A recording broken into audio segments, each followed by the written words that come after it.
से दावत का काम लिया जाना है। इतने पत्थर दिल इंसान कि जो 10 लड़कियों के बाद भी जिनके दिल के ऊपर कोई असर न हो, जब कुर्बानियों की भट्टी में ये पिसे हैं, तो बगदाद के अंदर सैलाब के आने के वक्त में एक कुत्ता डूब के मर गया था। इनकी अमानत और खिलाफत के जमाने में सैलाब के अंदर, तो जब इनको खबर मिली कि तुम्हारे जमाने खिलाफत के अंदर कुत्ता सैलाब में डूब के मर गया है, तो हज़रत उमर की चीख निकल गई और रोने लगे और यूं फरमाया कि लोगों, कल कयामत के मैदान में अगर अल्लाह ने मुझसे पूछ लिया कि तुम्हारी हद खिलाफत के अंदर सैलाब के जमाने में तुम्हारी बदइंतजामी की वजह से हमारी एक बेजुबान मखलूक डूब के मर गई, तो उमर तुम्हारे पास उसका क्या जवाब होगा? तो हज़रत उमर की चीख निकल गई। जो 10 लड़कियों को जिंदा दफन करने पर भी इसका दिल मुतासर नहीं होता था, एक कुत्ते की मौत के ऊपर चीख मार के रो रहा है। तो मोहतरम दोस्त और बुजुर्गों, যেহেতু এই উম্মতের দ্বারা পুরা দুনিয়াতে দ্বীনের কাম নেওয়া হবে এবং দ্বীনের মেহনত নেওয়া হবে, এই জন্য হুজুর সাল্লাল্লাহু আলাইহি ওয়াসাল্লাম তো প্রথম থেকেই তাদের উপরে ঈমানী তরবিয়ত করতেন, ঈমানের মেহনতের মধ্যে লাগাইতেন।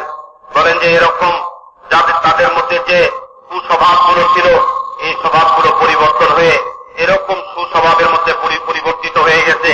এরকম উন্নত চরিত্র এবং উন্নত স্বভাব তাদের মধ্যে পয়দা হয়েছে যে যাদের জামানায় খেলাফতের মধ্যে, যাদের খেলাফতের জামানার মধ্যে যে এরকম ভাবে একটা কুত্তাও যদি বাগানের পাশের এক জেনে মারা গেছে, তো এটার উপরে তারা আফসোস করত।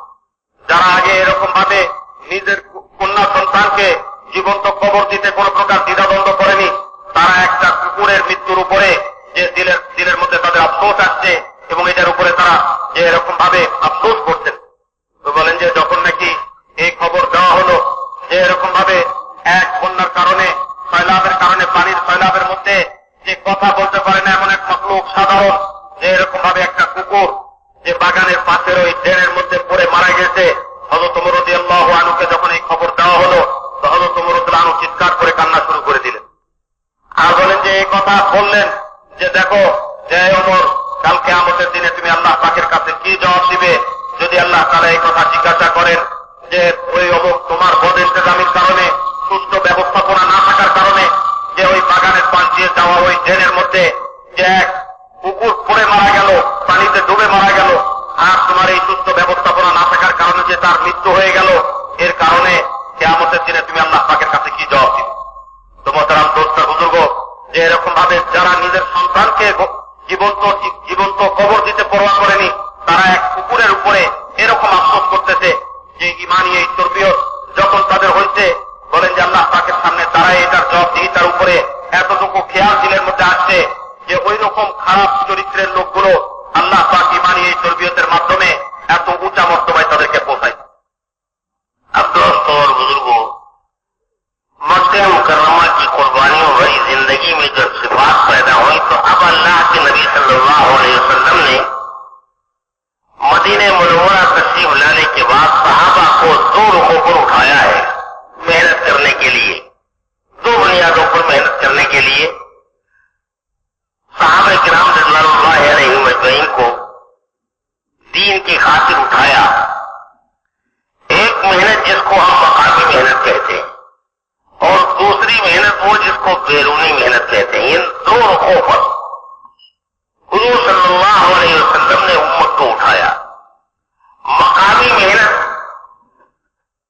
जिसको हम मकामी मेहनत कहते हैं, उसके लिए सहाबा किराम रिज़वानुल्लाहि अलैहिम अजमईन की यहां तरतीब। आप थोड़ा सा फिक्र से सुने इस बात को कि मकामी मेहनत जिसके ऊपर उठाया हुजूर सल्लल्लाहु अलैहि वसल्लम ने, सहाबा ने अपनी जिंदगी को आज 2 हिस्सों में तकसीम कर लिया था।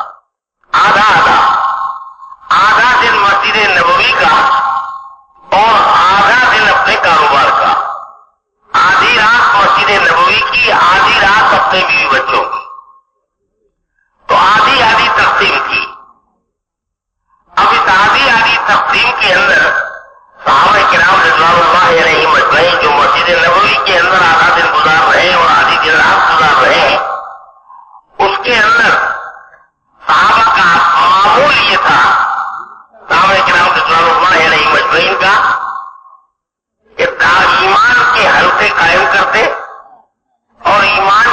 हल्के कायम करने के बाद फिर गश्त करते, एक एक आदमी के पास जाते, उसकी खुशामद करके उसको ला करके उस ईमान के हल्के के अंदर जोड़ते। थोड़ी देर के लिए खड़े हो जाओ हमारे साथ, पर आओ अल्लाह का नाम ले लें, आओ अपने अल्लाह के ऊपर थोड़ी देर के लिए ईमान ले आए। नजरिस बिला साहब नूमिनु बिल्लाह, जरा खड़े तो हो जाओ हमारे साथ, तरगीब दे दे करके खुशामद करके एक एक आदमी को ला करके उस हल्के के अंदर जोड़ते और वहां ईमानियात की तालीम और उसके बाद की तश्कील। तो ये अमल मामूल था सहाबा किराम रज़ियल्लाहु अलैहिम अजमईन का, ईमान के हल्के कायम करके मस्जिद नबवी के अंदर और उसके बाद तो गश्त किया करते थे।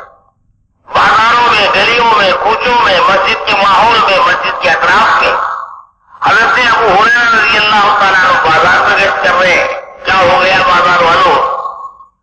मस्जिद के अंदर हुज़ूर सल्लल्लाहु अलैहि वसल्लम की मीरात तक़सीम हो रही, तुम यहां बैठे हुए हो। लोग पहुंच गए, समझे कि शायद मालो दौलत बट रहा होगा। लौट के आके कहा कि अबू हुरैरा वहां तो कुछ भी नहीं है, तुम कह रहे थे मीरात बट रही है, क्या हो रहा था? ईमान के हल्के हो रहे थे। कहा यही तो है नबी की मीरात, और नबी की मीरात तुम क्या दीनार और दिरहम समझते हो? तो ये हल्के कायम करने वाले हजरत अबू हुरैरा, हजरत उमर रज़ियल्लाहु तआला अन्हु, जिनके बारे में हुजूर ने फरमाया कि मेरे बाद अगर कोई नबी होता तो उमर होते, ये गश्त कर रहे हैं हजरत उमर, और यूं फरमाते हैं कि मैं ईमान का हल्का कायम करके जो तुम लोगों को गश्त करके लाला करके जमा करता हूं, इससे मेरे ईमान के अंदर इजाफा होता है।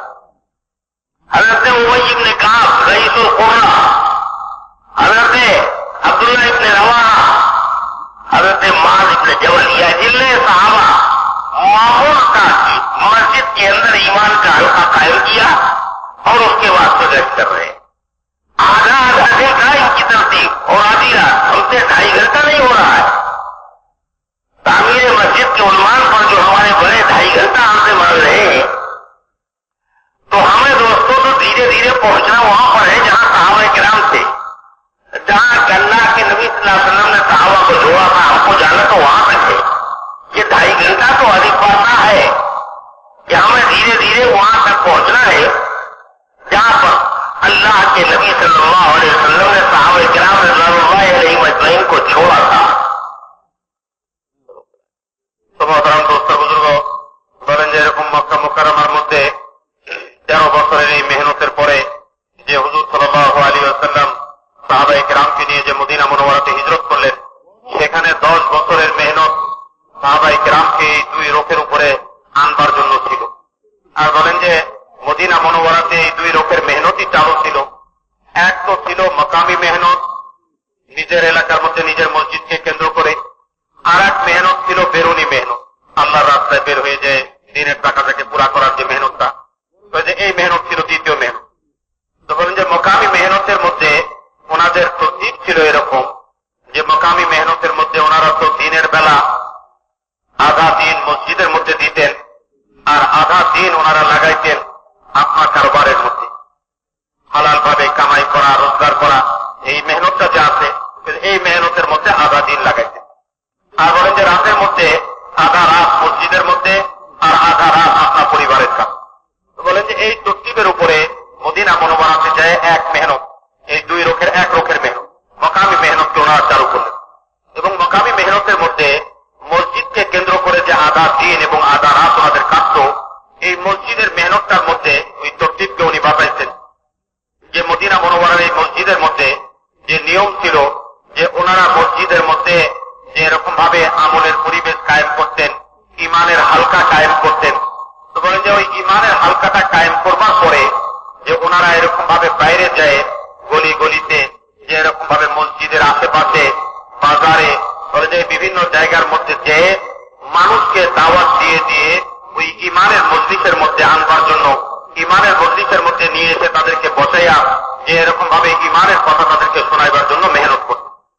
তো মোহতারাম দোস্তা বুজুর্গ, যে এরকম ভাবে ইমানের মজলিস যখন এই মসজিদের মধ্যে কায়েম হইতো, ওনারা বাকায়দা এই মজলিসকে কায়েম করে যে বাইরে যাইতেন গলিতে গলিতে, যে এরকম ভাবে ঘরে ঘরে, বাজারে, বিভিন্ন জায়গা থেকে লোক নিয়ে এসে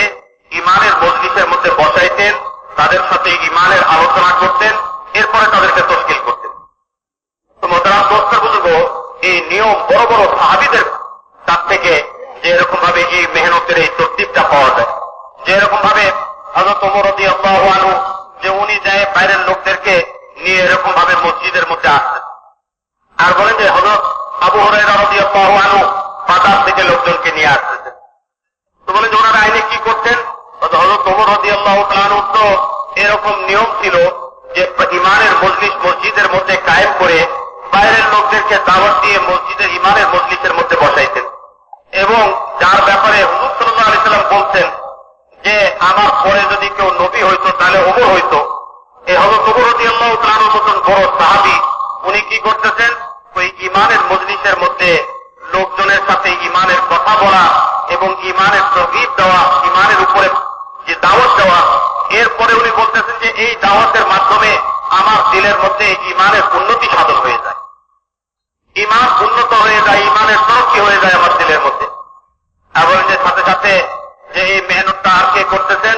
বলে যে হযরতে আবু হুরায়রা রাদিয়াল্লাহু আনহুর মতো বড় সাহাবী, যিনি নাকি এরকম ভাবে বাজারে যায় বাজারওয়ালাদেরকে বলতেন যে কোন জিনিস তোমাদেরকে অক্ষম করে দিল?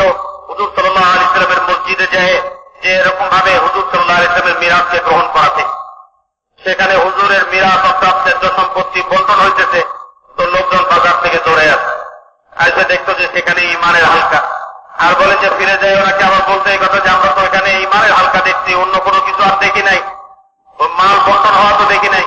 তো হযরত আবু হুরায়রা রাদিয়াল্লাহু আনহু বলতেন এই কথা, যারে দিনার এবং দিরহাম কি নবীর মিরাস আর ত্যায্য সম্পত্তি, এটা তোমরা মনে করছো নাকি? হুজুর সাল্লাল্লাহু আলাইহি ওয়াসাল্লামের ত্যায্য সম্পত্তি তো হইল ওই ইমানের মজলিস যেটা মসজিদের মধ্যে কায়েম করা হয়েছে। তো বাজারের লোকদেরকে দাওয়াত দিয়ে মসজিদের মধ্যে নিয়ে আসে। সমস্ত সাহাবীদের মধ্যে থেকে যে সবচেয়ে উত্তম কোরআন পড়নেওয়ালা বড় কারি ছিলেন যে হযরত উবাই ইবনে কাব রাদিয়াল্লাহু আনহু, তো উনি মানুষকে দাওয়াত দিয়ে ইমানের মজলিসের মধ্যে বসাইতেন, ইমানের মজলিসের মধ্যে কথা বলতেন।